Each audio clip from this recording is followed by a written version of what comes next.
জিয়াউর রহমানের ৯০তম জন্মবার্ষিকীতে সমাধিতে ফুলেল শ্রদ্ধা, উদার গণতান্ত্রিক বাংলাদেশ গড়ার শপথ, সুষ্ঠু নির্বাচন আয়োজনে ইসির প্রতি আস্থা আছে বিএনপির, জানালেন মহাসচিব। ফেস ডিটেক্টর থাকায় পোস্টাল ব্যালটে ভোট জালিয়াতির সুযোগ নেই, সোশ্যাল মিডিয়া দেখে বিভ্রান্তি না হওয়ার আহ্বান ইসির। ঠিকানা না পেয়ে ফেরত এলো ৫,৫০০ পোস্টাল ব্যালট। জুলাই চাঙ্খারপুরে ৬ হত্যা মামলার রায় কাল, আসামিদের মৃত্যুদণ্ড প্রত্যাশা প্রসিকিউশনের। শামীম ওসমান সহ ১২ জনের বিরুদ্ধে অভিযোগ আমলে নিয়ে গ্রেফতারি পরোয়ানা। সাভারে ২ নারীর মরদেহ উদ্ধারের ঘটনায় সিসিটিভি ফুটেজ প্রকাশ, বিশ্লেষণ করছে আইন শৃঙ্খলা রক্ষা বাহিনী, হত্যাকারীদের শনাক্তের চেষ্টা। এবং তিস্তা মহাপরিকল্পনা নিয়ে ভূ রাজনৈতিক চাপ নেই, জানালেন চীনা রাষ্ট্রদূত। ২৬ জানুয়ারি কাজ শুরু না হলে আশাহত হওয়ার কারণ দেখছেন না পরিবেশ উপদেষ্টা।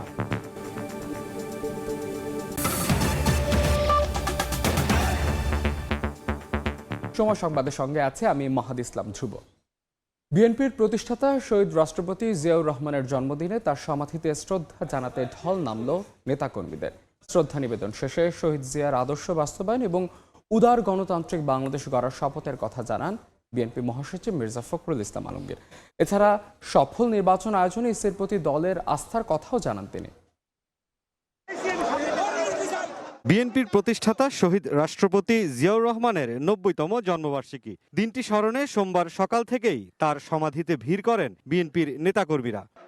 বিএনপি প্রতিষ্ঠাতা পূর্ব নির্ধারিত বেলা ১১টার কিছু সময় পর দলের জ্যেষ্ঠ নেতাদের সঙ্গে নিয়ে সমাধিতে উপস্থিত হন বিএনপি মহাসচিব মির্জা ফখরুল ইসলাম আলমগীর। ফুল দিয়ে শ্রদ্ধা নিবেদন করেন নেতারা, পরে অংশ নেন দোয়া ও মোনাজাতে।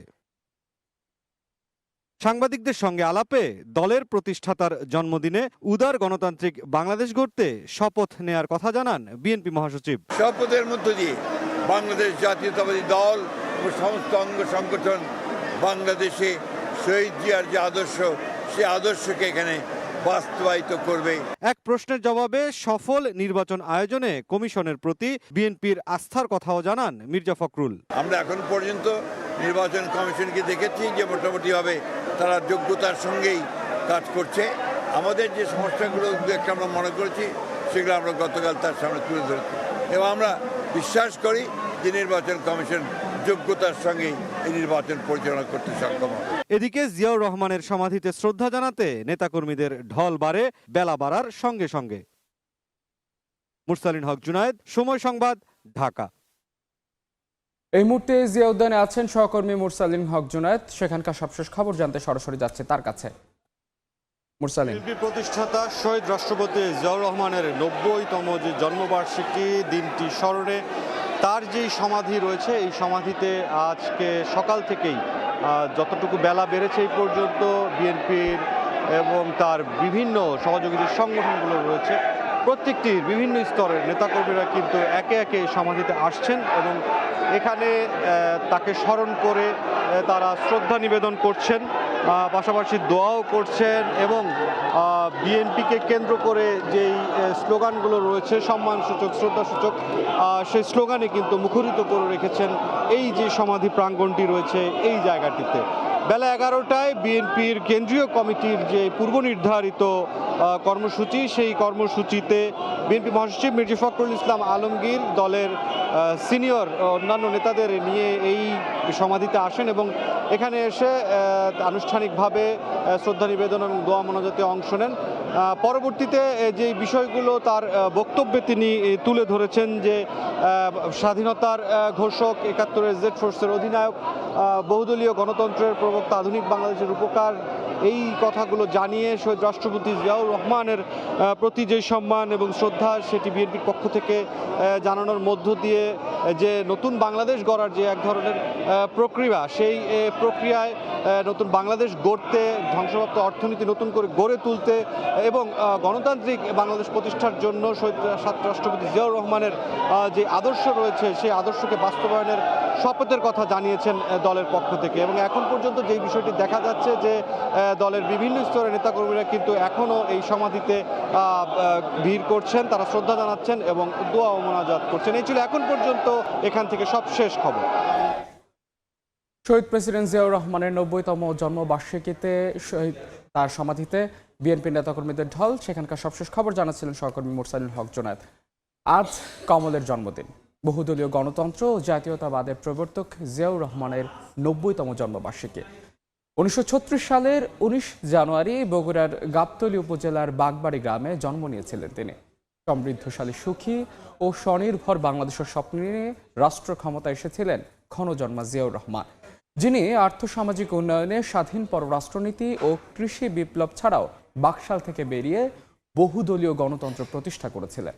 স্বাধীনতা, সার্বভৌমত্ব রক্ষার পাশাপাশি জাতীয়তাবাদের আদর্শ ধারণ করে দেশকে নিয়ে গিয়েছিলেন বিশ্ববাসীর কাছে। আহমেদ সালেহিনের রিপোর্ট।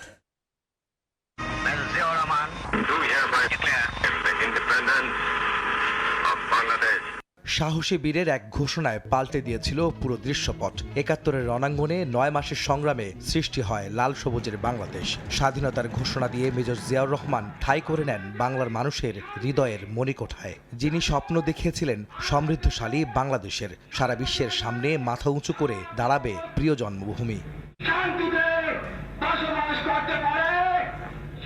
সেই কমলের জন্ম হয়েছিল বগুড়ার গাবতলী উপজেলার বাগবাড়ি গ্রামে ১৯৩৬ সালের ১৯ জানুয়ারি। রসায়নবিদ বাবা মনসুর রহমান ও মা জাহানারা খাতুন রানী দম্পতির ৫ সন্তানের মধ্যে দ্বিতীয় ছিলেন জিয়াউর রহমান। শৈশবে তাকে কমল নামেই ডাকতেন সবাই। প্রথমে কলকাতা, পরে পাকিস্তানের করাচিতে লেখাপড়া শেষে কাকুল পাকিস্তান মিলিটারি একাডেমিতে অফিসার ক্যাডেট হিসাবে যোগ দেন জিয়াউর রহমান। ১৯৬৫ সালের ভারত পাকিস্তান যুদ্ধে বীরত্বের পরিচয় দেন তিনি। এই বীরত্বের জন্য ভূষিত হন হিলাল-ই জুরাত খেতাবে।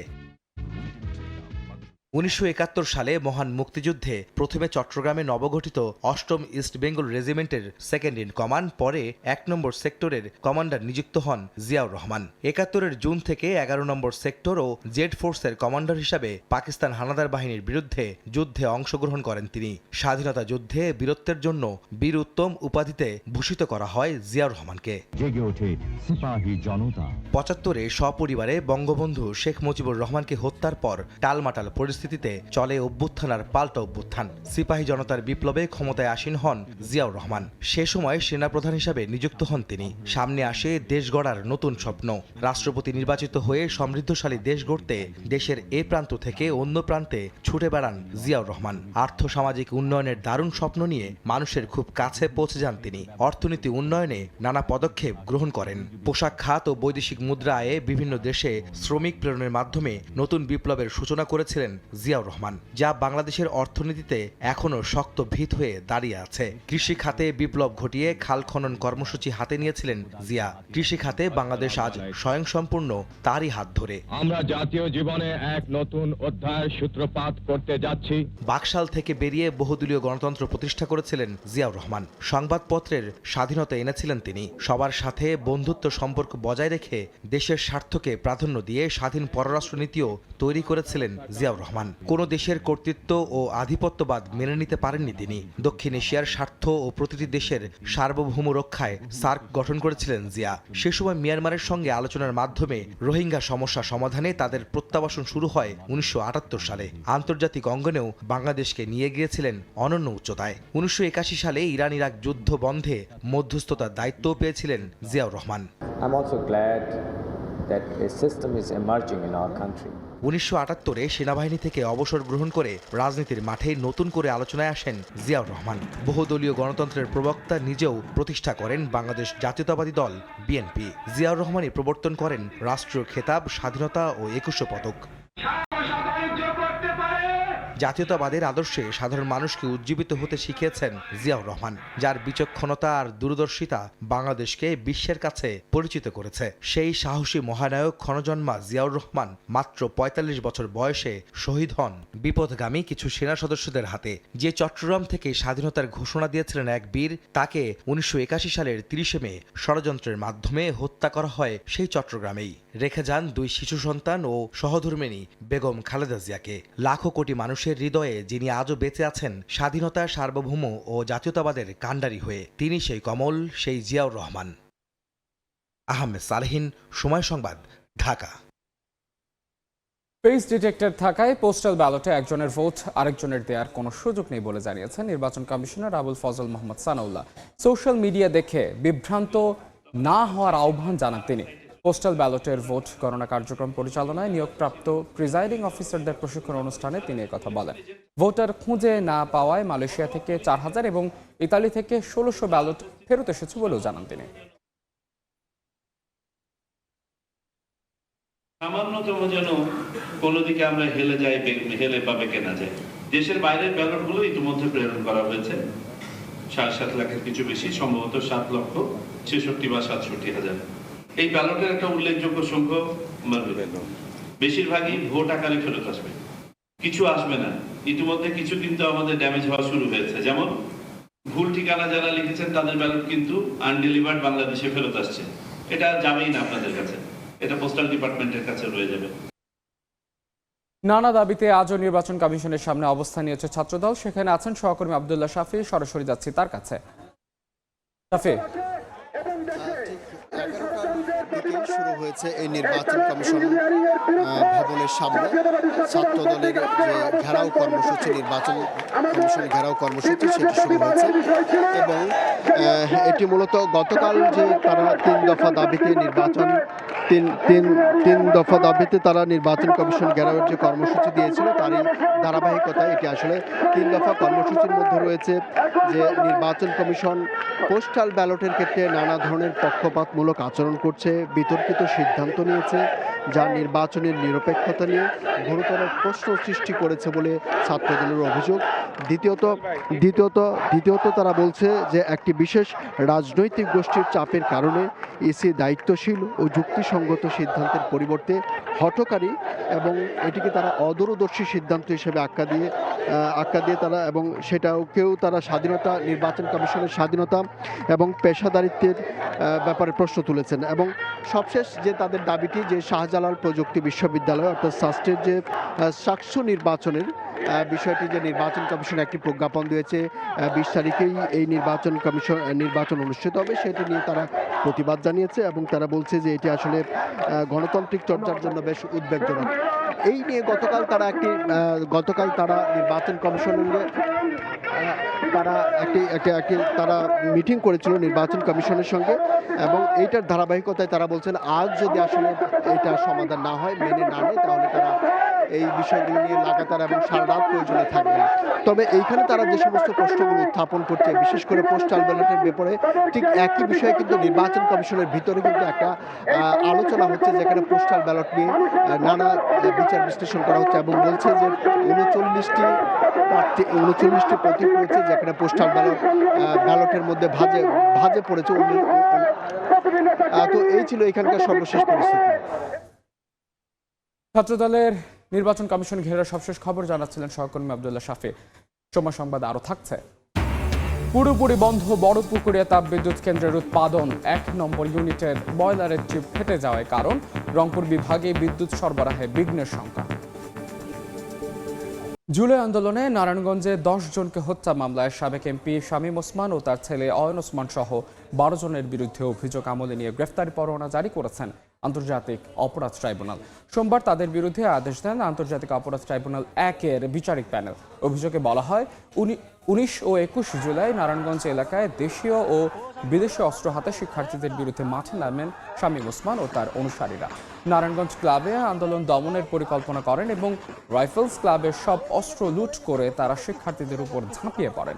এমনকি ওবায়দুল কাদেরের সঙ্গে ফোনে আলোচনা করে শামীম ওসমান নিজেই অস্ত্র নিয়ে মাঠে নামেন। এসব অভিযোগ সহ মোট 3টি অভিযোগ আনা হয়েছে তাদের বিরুদ্ধে। তিস্তা প্রকল্প বাস্তবায়নে কোনো ভূ রাজনৈতিক চাপ নেই বলে জানিয়েছেন চীনের রাষ্ট্রদূত। যত দ্রুত সম্ভব প্রকল্পটি বাস্তবায়নে যথাযথ উদ্যোগ নেওয়া হবে বলে জানিয়েছেন তিনি। সোমবার সকালে তিস্তা পরিদর্শনে যান পানি সম্পদ উপদেষ্টা সৈয়দা রিজওয়ানা হাসান ও চীনা রাষ্ট্রদূত ইয়াওয়েন। এ সময় পানি সম্পদ উপদেষ্টা বলেন, 26 জানুয়ারি কাজ শুরু না হলেও আশাহত হওয়ার কারণ নেই। প্রকল্পটি এরই মধ্যে চীনে পাঠানো হয়েছে বলেও জানান তিনি। I don't feel any geopolitical pressure. It's a Bangladesh project. So Bangladesh, as long as Bangladesh determined to have this project with China. এটা যাচাই বাছাই প্রক্রিয়াটা শেষ না হওয়া পর্যন্ত এটা শুরু করা যাচ্ছে না। ফলে এটা হয়তো জানুয়ারির মধ্যে শুরু হচ্ছে না, কিন্তু কোনোভাবেই হতাশা ছড়ানো যাবে না, কারণ উনি এই প্রকল্পটা করার ব্যাপারে চীন সরকার, বাংলাদেশ সরকার উভয়ই প্রতিশ্রুতিবদ্ধ। স্টিলটেক মানে গুণগত মানের নিশ্চয়তা। It's all about stainless style. সময় সংবাদে আরও থাকছে, আফ্রিকান নেশনস কাপের নাটকীয় ফাইনালে চ্যাম্পিয়ন সেনেগাল মরক্কোর স্বপ্ন ভেঙে 1-0 গোলে দ্বিতীয় শিরোপার জয়, নিজের শেষ আসর রাঙালেন সাদিও মানে। এবার বাণিজ্যের খবর।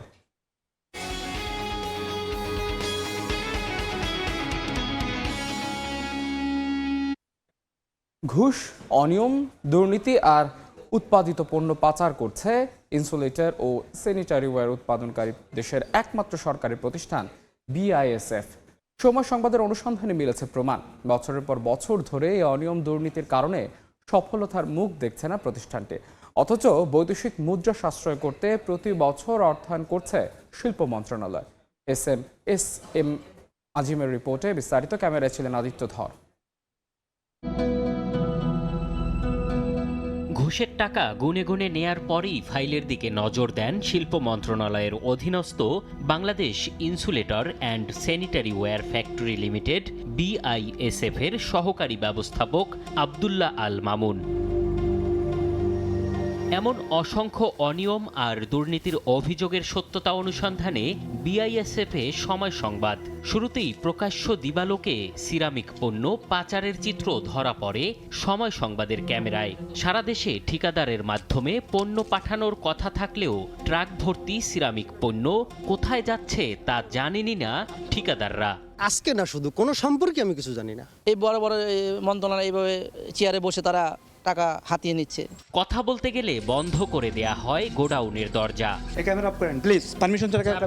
আমার সাথে ক্যামেরা বন্ধ করতে তেড়ে আসেন নিরাপত্তা কর্মকর্তা হুমায়ুন কবির। বাধা দেন মামুন সহ অভিযুক্ত কর্মকর্তার দপ্তরে যেতেও। আপনাকে আমার বোঝার দরকার নেই, ক্যামেরা অফ করেন, আমি আপনাকে বারবার বলতেছি। সেই বাধা অতিক্রম করে পৌঁছালেও ততক্ষণে পালিয়ে যান অভিযুক্তরা। তবে মুঠোফোনে নিরাপত্তা কর্মকর্তা হুমায়ুন কবিরকে নির্দেশনা দেন সাংবাদিক ম্যানেজার। এবার কথার মাঝে গোমর ফাঁস করতে শুরু করেন হুমায়ুন নিজেই।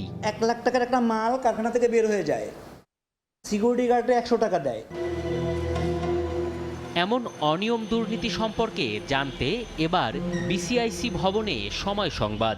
তবে কথা বলতে রাজি হননি প্রতিষ্ঠানটির চেয়ারম্যান ফজলুর রহমান। দেয়া হয়নি অর্থ প্রদানের তথ্য। Bangladesh insulator and sanitary ware factory limited BISF এর অনিয়ম দুর্নীতি নিয়ে একাধিক ব্যক্তি ও প্রতিষ্ঠান অভিযোগ দিলেও কোনো পদক্ষেপ গ্রহণ করেনি শিল্প মন্ত্রণালয় ও নিয়ন্ত্রক প্রতিষ্ঠান বিসিআইসি। এম এ আজিম, সময় সংবাদ, ঢাকা। সাভারে পরিত্যক্ত পৌর কমিউনিটি সেন্টারের ভবন থেকে 2টি পোড়া মরদেহ উদ্ধারের ঘটনায় সিসিটিভি ফুটেজে ধরা পড়েছে হত্যাকারীর গতিবিধি। সিসিটিভি ফুটেজে দেখা যায় রোববার ভোর 3টার দিকে মরদেহ পিঠে তুলে ভবনটিতে নিয়ে যাচ্ছেন এক ব্যক্তি। বিভিন্ন তথ্য উপাত্ত বিশ্লেষণ করে হত্যাকারী শনাক্তের চেষ্টা করছে আইন শৃঙ্খলা রক্ষাকারী বাহিনী। এরই মধ্যে সন্দেহভাজন এক ব্যক্তিকে আটকের তথ্য জানা গেলেও পুলিশ বলছে রহস্য উদ্ঘাটনে চলছে যাচাই বাছাই। গেল 6 মাসে ওই ভবন থেকে 5টি মরদেহ উদ্ধার করা হয়েছে। 5 আগস্ট ভবনটি পুড়িয়ে দেবার পর থেকে পরিত্যক্ত অবস্থায় পড়েছিল এটি।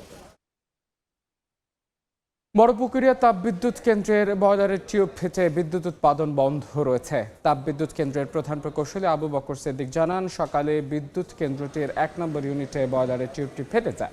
এতে বন্ধ হয়ে যায় কেন্দ্রটির 125 মেগাওয়াট ক্ষমতা সম্পন্ন প্রথম ইউনিট। এর আগে যান্ত্রিক ত্রুটির কারণে গত বছরের 1 নভেম্বর থেকে বন্ধ আছে ওই কেন্দ্রের 275 মেগাওয়াট ক্ষমতা সম্পন্ন তৃতীয় ইউনিট।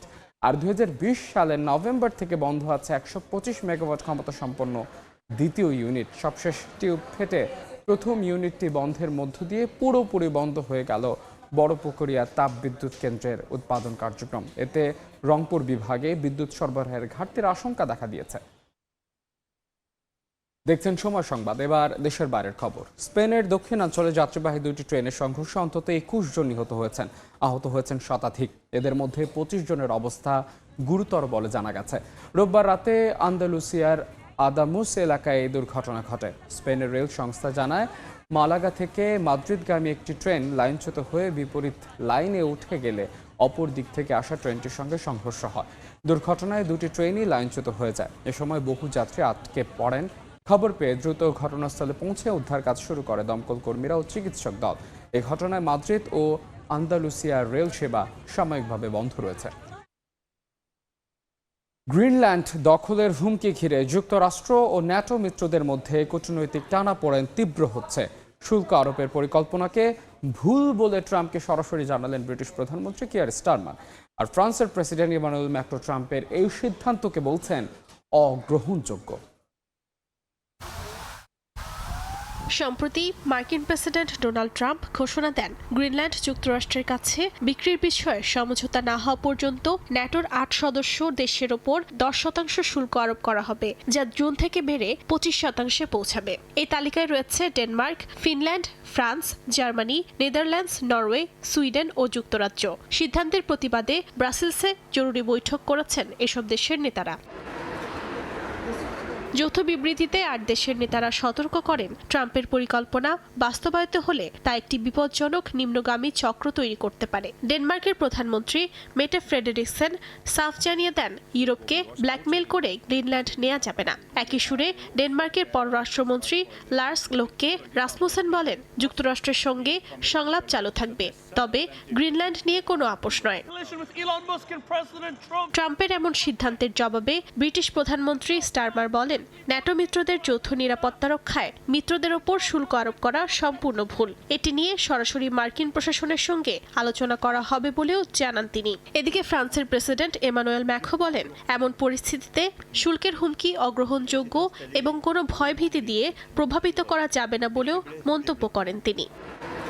অর্জিতা শেহজিন, সময় সংবাদ। দেখছেন সময় সংবাদ। এবার খেলার খবর। আফ্রিকান নেশনস কাপের নাটকীয় ফাইনালে মরক্কোর স্বপ্ন ভেঙে শিরোপা জিতেছে সেনেগাল। 1-0 গোলের জয় পেয়েছে দ্য অ্যাটলাস লায়ন্স। নির্ধারিত 90 মিনিটের খেলা গোল শূন্য থাকার পর অতিরিক্ত সময়ে গোলের শিরোপার উল্লাসে মাতে সেনেগাল। মরক্কোর বরাতে ম্যাচের শুরু থেকে সমান তালে লড়াই করেছে দুদল, তবে এবার একাধিক আক্রমণ করেও গোলের দেখা পায়নি কোনো দল। 67 মিনিটে বিপদ বাড়ে মরক্কোর। হেড করতে গিয়ে প্রতিপক্ষে ফুটবলারের মাথার সঙ্গে লেগে চোখে মারাত্মক আঘাত পান এল আউনাইন।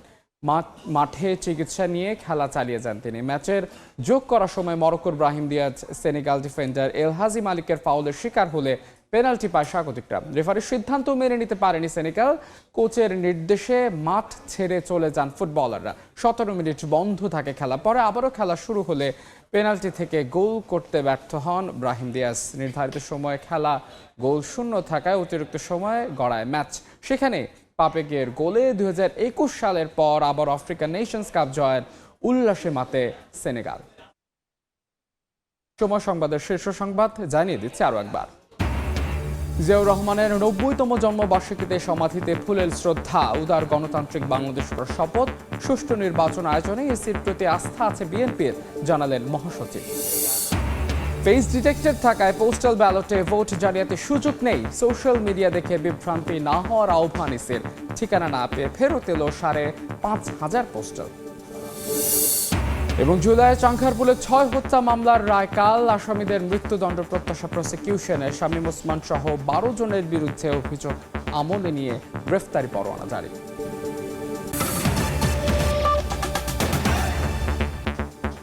এই ছিল দুপুর 12টার সময় সংবাদের এখনকার আয়োজনে। এরপর খেলার সময় সঙ্গে থাকবেন সহকর্মী সাজেদ মুস্তাহিদ। ধন্যবাদ ধ্রুব। খেলার সময় না আসছে কিছুক্ষণ পর, সঙ্গেই থাকুন সময়ের।